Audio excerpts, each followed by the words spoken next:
ما شاء الله يا رجاله.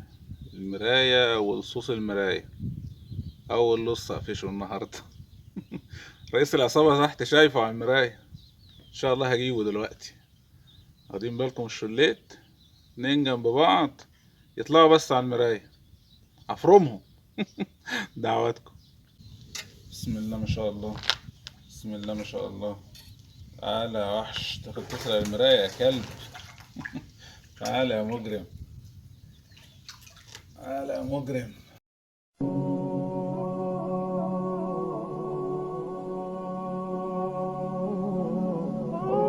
السلام عليكم، معاكم اخوكم ايمن عرفة. مكملين ان شاء الله في سلسله تعليم صيد الغله. اتكلم في الفيديو النهارده عن صيد الغله او الصيد عموما في صرف المزارع. حد من اخواتنا وحبايبنا بيكتب لنا طريقه صيد الغله فين في صرف المزارع. الموضوع ده يا جماعه كارثه. بعيد بقى عن صيد الغله والكلام ده كله.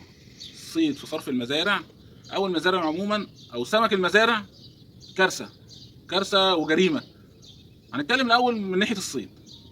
اول حاجه يا اخويا حبيبي، انت راجل كصياد هاوي، يبقى انا لازم اشوف انا بصطاد فين. الميه اللي انا بصطاد فيها دي ميه فيها سمكه ينفع تتاكل ولا لا. صرف المزارع يا جماعه دي ميه مسممه، او السمك بتاع المزارع نفسه اللي بيتربى فيه السمك او الصرف بتاع المزارع دي ميه مسممه. ما ينفعش انك تاخد منها سمكه تحطها في بقك تاكلها. ما ينفعش انت صياد تطلع تصطاد في ميه واقفه، في ميه واقفه، ميه فيها صرف صحي. بلاقي حد من اخواتنا وحبايبنا في ميه مطلوع عليها صرف وقاعد بيصطاد. طب انت السمكه اللي بتصطادها دي انت بتحطها في بقك، خصوصا لو الميه دي مش جاريه، ميه واقفه، تبقى مصيبه اكبر، نسبه تلوث السمكه بتبقى اكبر. فانت بتصطاد، اهم حاجه انت بتصطاد فين. ما ينفعش تيجي في ميه فيها صرف صحي او تروح لصرف مزارع عشان فرحان بالسمكتين اللي بتطلعهم وتروح تصطاد. ما انت السمكه دي في الاخر هتروح جاي واخدها وحاططها في بقك، بتحط في بقك سم. فلازم نراعي والنقطه دي عشان دي نصيبه. نخلي بالنا ميه صرف المزارع ميه مش نظيفه. السمكه اللي فيها ما ينفعش ان هي تتاكل. هتلاقيها سمكه عامله زي المرهم، سمكه لحمتها ناعمه مش هتعرف تاكلها اساسا. زي مثلا عندنا هنا كده في اسكندريه، هنا لو رحت تصطاد في الملاحات بتاعه كارفور معروف عند الصيادين، تاخد السمكه يقول لك سمكه مرهم ناعمه، مش هتعرف تاكلها. هي شكلها حلو وديل احمر وسمكه حلوه، بس مش هتعرف تاكلها. سمكه المرعى بتاعها مش حلو، ميتها واقفه. الصيد يا جماعه السمكه لازم تاخدها بالكون، كل ما كانت الميه جاريه، ميه فيها تيارات ميه سريعه. هنا ميه سمكه الدوره الدمويه بتاعتها شغاله، سمكه فيها بتعمل رياضه. يعني احنا بالنسبه لنا هنا كده ميه العقاريه دي ما شاء الله تبارك الرحمن، تاخد منها سمكه تاكلها؟ لا، سمكه تاكلها. واللي احسن منها واللي يعرفوا الكلام ده الصيادين، الميه الله المستعان، الميه بتاعت مشروع ناصر دي عشان تيار الميه فيها اعلى، احلى سمكه تاكلها وتتمتع منها الميه بتاعت مشروع ناصر ده. كنت بروح اصطاد، قعدت فيه فتره بصطاد، ما شاء الله تبارك الرحمن على السمك بتاعه. السمكه بتاعت مشروع ناصر لو قال لك تحط كيلو 200 جنيه ادفع فيه 200 جنيه البولتي ده. ما شاء الله ما شاء الله، سمكه سمكه. فما ينفعش انت راجل هاوي تروح تقعد على ميه صرف وتصطاد، معلش اللي يروح يصطاد قراميط وتروح تصطاد سمكه ما تتاكلش.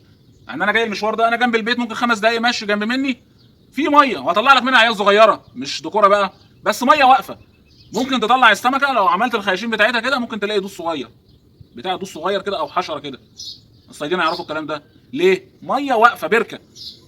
نفس القصه، انت بتروح تصطاد في صرف مزارع، الميه اللي انت بتصطاد فيها دي مش نظيفه. لان اساسا الميه بتاع الصرف المزارع اللي بيربوا فيها يا جماعه نفهم، دي ميه صرف صناعي وصرف صحي وصرف زراعي، ميه كلها مبيدات. والصرف بتاع المصانع كله بلاوي، وزود عليهم العلف بتاع المزارع ده قصه تانية. علف بتاع المزارع ده مصيبه جريمه كده. ربنا يهديهم الجماعه بتوع الحكومه بتاعتنا بقى، معرفش ساكتين على الموضوع ده ازاي. لكن رجاء يا جماعه اللي يصطاد ما يروحش يصطاد في ميه واقفه، ميه صرف. تصطاد على ميه لازم تكون ميه جاريه، ميه سريعه التيار بتاعها ماشي كده. الماء الجاري لا يحمل الخبث. طول ما الميه جاريه مفيش حاجه هتقف فيها. لو في ميكروب في حاجه جاري مفيش حاجه بتقف في الميه. حتى البلهارسيا لازم تصطاد تشوف انت بتصطاد فين. ما تروحش تجري مشوار فرحان معلش تضيع مجهودك عشان خاطر تروح تصطاد قراميط، ما انت هتحطها في بقك سيئه السمعه دي تضحك. الله المستعان. فبالله عليكم يا جماعه خلي بالك. شوف انت، ما حدش يزعل مني بقى، ما بحبش اهاجم حد، الجماعه اللي بيصطادوا صرف المزارع، لا انا جنب مننا الثروه السمكيه هنا، هتروح تجيب منها وحوش، بس سمك مش هتعرف تاكله، سمك زفر وريحته ما يتاكلش، حرام اساسا والله. لو اداهوني ببلاش ما هحطه في بقي.